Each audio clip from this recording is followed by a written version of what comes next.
Another day, another mini vlog.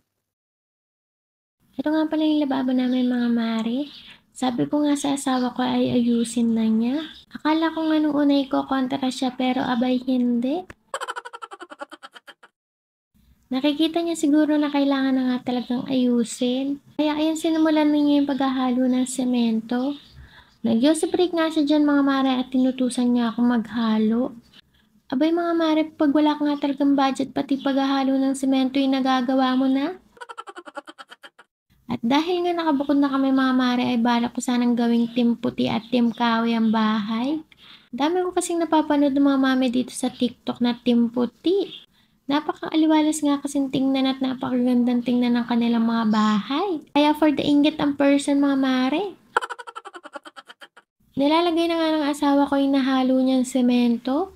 Hindi ko nga alam kung tama yung ginagawa niya mga mare pero hayaan mo na.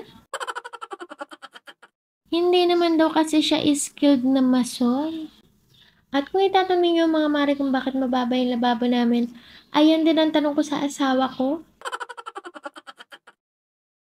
Ang sabi niya sa akin ay itinaasan daw yung bahay kaya naiwan yung lababo. Bumabaha kasi dito dati mga mare kaya tinaasan yung bahay nila. Pero sabi nga nila mga mare, di ba, be grateful. Okay na yung mababa, at least may lababo, di ba?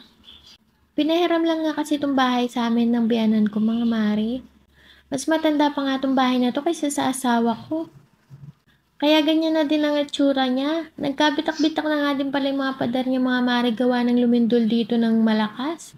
Kaya sabi ko sa asawa ko ay pagkatapos mo dyan sa lababo ay ayusin mo naman yung mga bitak-bitak na pader. At yan na nga mga mare, tapos na siya. Ito nga pala yung nagawa niya sa lababo namin mga mare.